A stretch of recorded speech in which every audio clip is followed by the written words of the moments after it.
the two constructs, both Fauci and I are very hopeful that they'll work. I talk to him regularly, more often than he talks to some other people. So you've talked to him in the last 2.5 weeks? Yeah.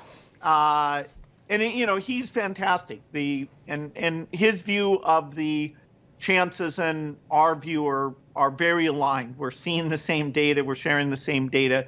So I have a lot of hope for those two constructs.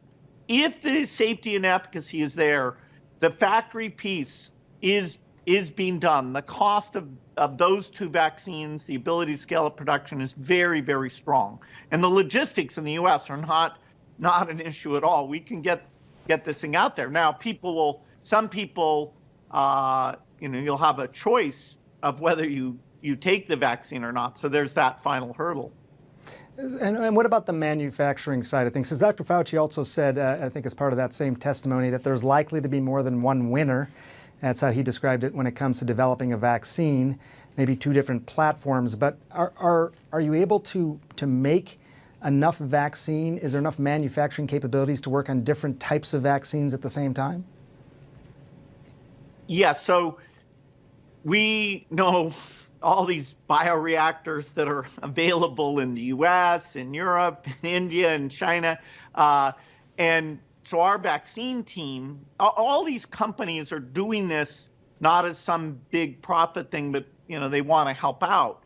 And so saying, okay, if this vaccine works, then we'll have this facility in Germany, this facility in India, match up with that, and we can get up to these very large numbers.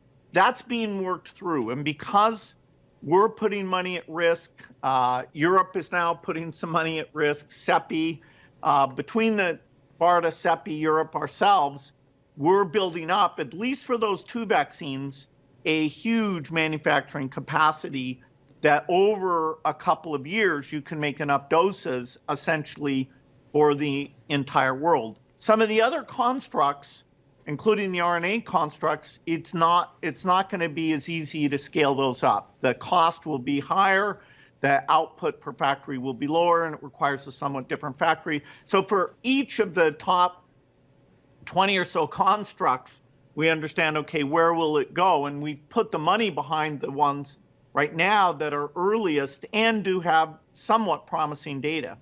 The issue that you've dealt with that you alluded to earlier is vaccine hesitancy, for all sorts of different reasons. And I don't know if you've seen some of the recent data, but they say, 30% of people may already have vaccine hesitancy when it comes to this particular vaccine. And, it's one of these things where we're rushing and celebrating the speed at which things are going. And for scientists, that's exciting. For people who are already a little hesitant about vaccines, it makes them even more nervous. So how do you balance that when talking about this vaccine or a vaccine? Well, it's understandable that because of the urgency of this, the amount of time that you'll be out looking at it is just going to be less. And so even for scientists, really understanding, okay, where the trial populations, including all these different groups, and how low does the age range go? Do we look? How do you feel about pregnant women in it? What about the elderly? It's a challenge to get that safety database to build up the confidence, and so you could actually know about some profile and be putting the vaccine out there, and then do further studies on other profiles. Anyway, I do think most people will take this.